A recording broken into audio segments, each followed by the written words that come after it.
Hello students.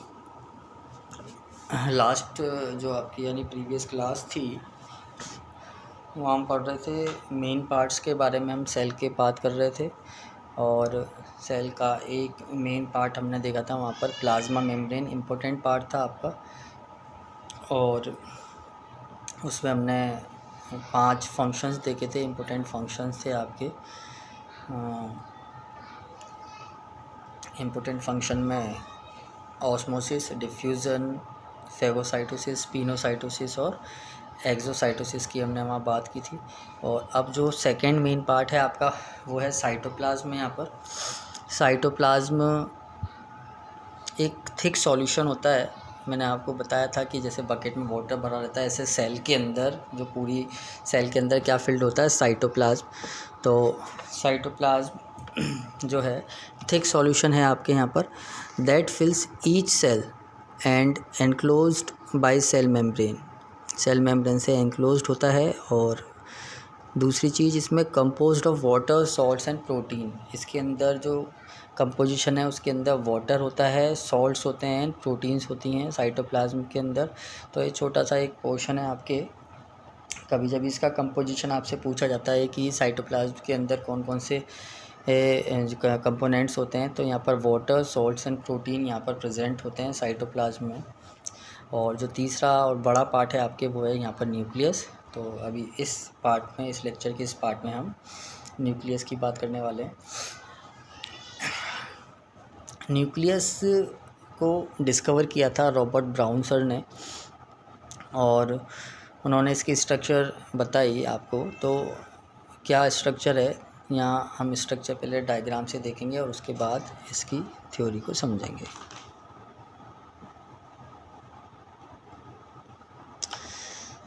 ये देखें यहाँ पर स्ट्रक्चर, यहाँ ये डबल मेम्ब्रेन स्ट्रक्चर है। डबल मेम्ब्रेन आपको दिख रही है, इनर मेम्ब्रेन एंड ये आउटर मेम्ब्रेन और ये इनर मेम्ब्रेन। तो ये आपकी डबल मेम्ब्रेन स्ट्रक्चर होती है। डबल मेम्ब्रेन स्ट्रक्चर, इस मेम्ब्रेन पर ये देखें आपको यहाँ पर कुछ पोर्स दिखाई दे रहे हैं। यहाँ पर ये इन पोर्स को बोलते हैं न्यूक्लियोपोर्स। ये हैं आपके न्यूक्लियोपोर्स। छोटे छोटे पोरस होती है आपकी मेम्ब्रेन, छोटे छोटे छेद होते हैं इसमें, तो वो उन्हें बोलते हैं न्यूक्लियोपोर्स। और ये एंक्लोजेज है न्यूक्लियर मेम्ब्रेन के अंदर। ये जो आपको थोड़ा सा लाइट डार्क पार्ट दिख रहा है अंदर पूरा, जैसे सेल के अंदर साइटोप्लाज्म फील्ड होता है, ऐसे न्यूक्लियस के अंदर न्यूक्लियोप्लाज्म यहाँ पर फील्ड है। इसको बोलते हैं न्यूक्लियोप्लाज्म।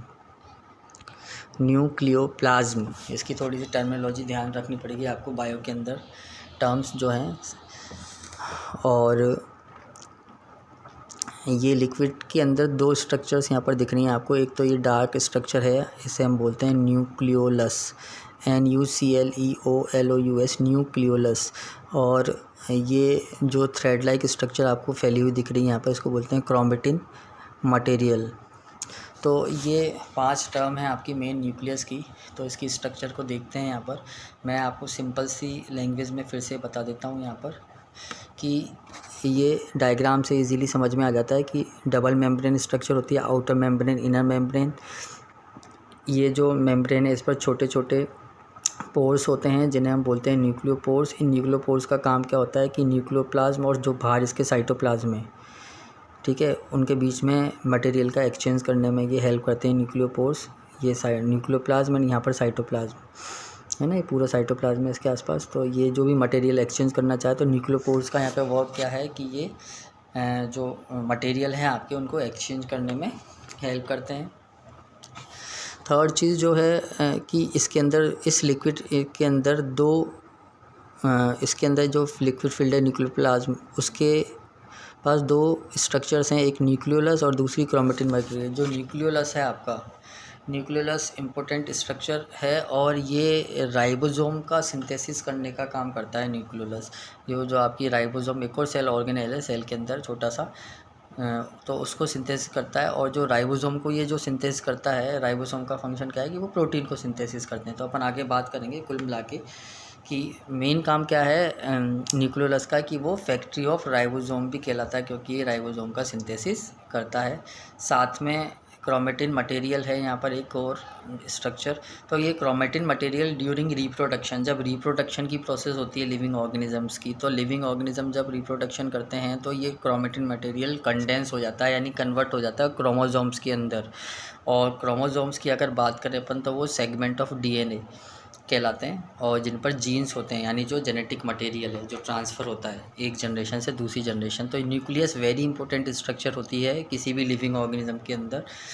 और ये जो अभी जैसे ये आप कोरोना वायरस की बात कर रहे हैं, तो कोरोना वायरस जो है सबसे पहले सेल के साइटोप्लाज्म पर अटैक करता है, और साइटोप्लाज्म जो है पूरा कंट्रोल में लेने के बाद जो मेन कंट्रोलर है सेल का, मेन कंट्रोलर यानी न्यूक्लियस पर अटैक करता है। तो जब वो न्यूक्लियस साइटोप्लाज्म के बाद न्यूक्लियस पर अटैक करता है, तो सेल अपने आप खुद को डिस्ट्रॉय करने का काम करती है, क्योंकि जो न्यूक्लियस है वो किसी भी सेल का ब्रेन है। तो ब्रेन में जब आपके जेनेटिक चेंज होंगे, तो वो खुद को वायरस क्या करता है कि वो मजबूर करता है उस सेल न्यूक्लियस को, उसको ब्रेन को पढ़ता है, ब्रेन को रीड करता है, उसको डिकोड करता है, और इस तरह से डिकोड करता है कि सेल का जो न्यूक्लियस है वो खुद अपनी सेल को ही मार ले। तो ये अभी जो वायरस है ये इसी तरह एक्ट कर रहा है, बहुत रेगुलर, जो बहुत मल्टीप्लाई होता है, ज़्यादा बहुत तेज़ी से मल्टीप्लाई होता है सेल के अंदर। तो यहाँ पर मैं आपको जस्ट वही बता रहा हूँ कि सेल के अंदर जो ये न्यूक्लियस है, ये न्यूक्लियस एक मेन कंट्रोलर है आपकी सेल का, मेन स्ट्रक्चर है आपकी। तो इसे ध्यान रखना है आपको। तो स्ट्रक्चर में हम एक बार फिर इसको देखते हैं अपन, एक स्टेप टू स्टेप लिखकर मैं आपको बताता हूँ कि स्ट्रक्चर कैसे यहाँ पर इसकी चलेगी। ये देखिए आप,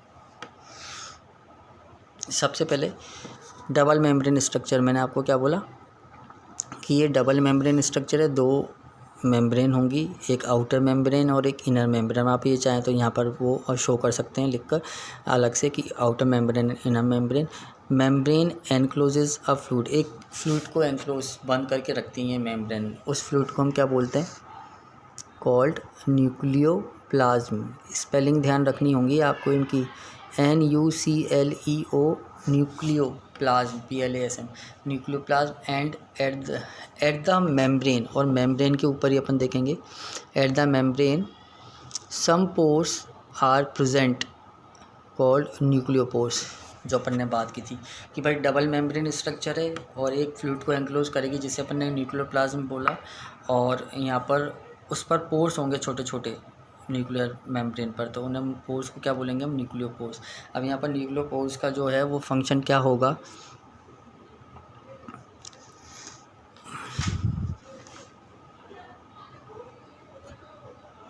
देखिए आप, न्यूक्लियोपोर्स का फंक्शन, न्यूक्लियोपोर्स हेल्प करेंगे in the transfer of material और exchange of material through cytoplasm to nucleoplasm.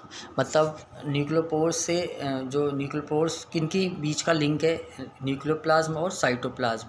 तो जितना भी मटेरियल का जो एक्सचेंज होना है साइटोप्लाज्म और न्यूक्लियोप्लाज्म के बीच में, वो इसी के थ्रू होगा, न्यूक्लियोपोर्स के थ्रू। तो एक तरह से ये इम्पोर्टेंट मटेरियल्स को लाने के लिए रेस्पॉन्सिबल होते हैं। तो उसके बाद ये जो न्यूक्लियोप्लाज्म है, इसमें दो स्ट्रक्चर्स हमने बात की थी कि दो टाइप की स्ट्रक्चर्स यहाँ पर हमें देखने को मिलेंगी।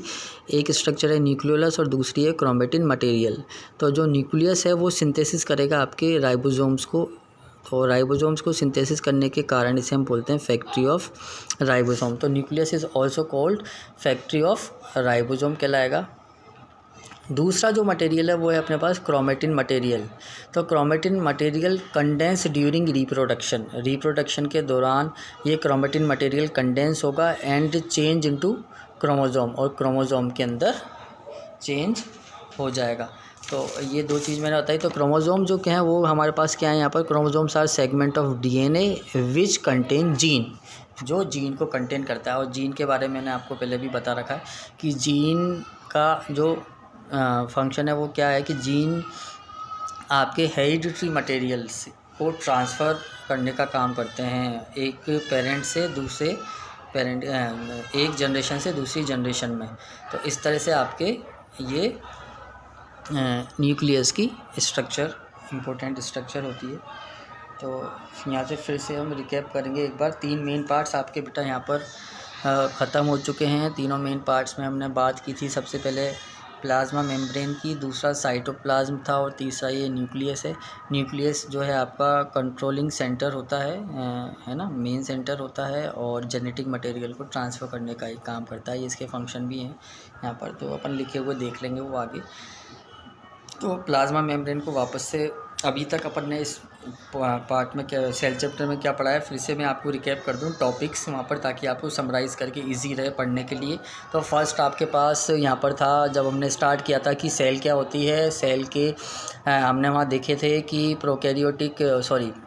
Basic structure and functional unit होती है सेल। सेकंड हमने वहाँ देखा प्रोकैरियोट एंड यूकैरियोट के बीच में डिफरेंस, यूनिसेल्युलर है मल्टी सेल्युलर ऑर्गेनिजम्स के बीच में हमने वहाँ पर डिफरेंस देखा था।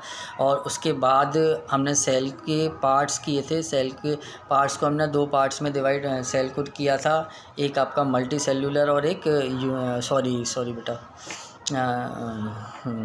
Main part and cell organelles. और मेन पार्ट के अंदर हमने वहाँ 3 पार्ट्स में डिवाइड किया था, plasma membrane, cytoplasm and nucleus. तो यहाँ हम पढ़ चुके हैं तीनों ही पार्ट्स को अच्छी तरह से।